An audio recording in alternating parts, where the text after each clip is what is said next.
Nagyon jól tudom, hogy miért kéne erről beszélnem veletek. Mi minden duruzsolnak, manapság a szerepek. A gyújtással gond van, s ha nem csal a különfény, de így majd mindenre a híres négy ütem. Akkor, amikor működik, csak körbe-körbe forog.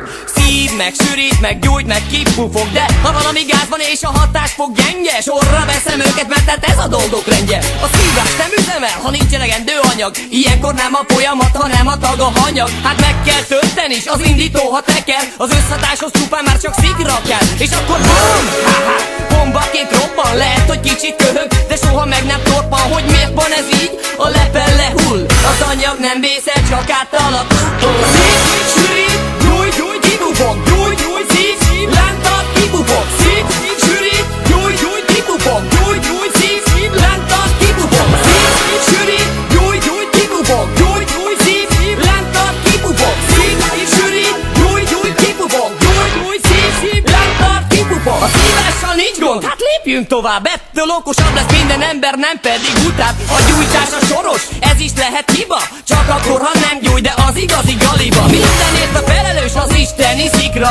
Szükség van rám, mint a csajoknak passzikra. Ennélkül nem élénkül a négyütemű folyamat. Rögtön szúrom magam, ha szívhatom a fogamat. De nincs, mégis gyújt és elindul a kör. A motor beizzik, ez kész gyönyör.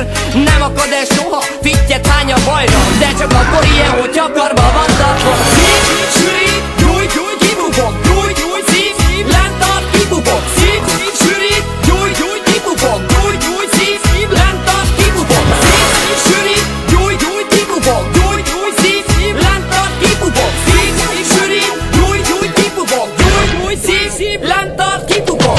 Kibufog, ki lehet, hallom, valami durrog, gomolygó füstünk a hang után kullog. Fű, de nagyon tömény, szóval mi szó? Tudira jól érzi magát a kipufogó. Szép volt esve szegény, de összeraktuk szépen. Itt fekszik előttünk teljes egészen. De miért szedtünk szét, hogyha nincs semmi gondja? A negyedik ütem működik, a füstöt is rontja. Rontja a levegőt, de kinek és hol? Ő meg a kis ütemünknek keresztbe pakol. Ne szív merre, tudom, bár ne is tagad.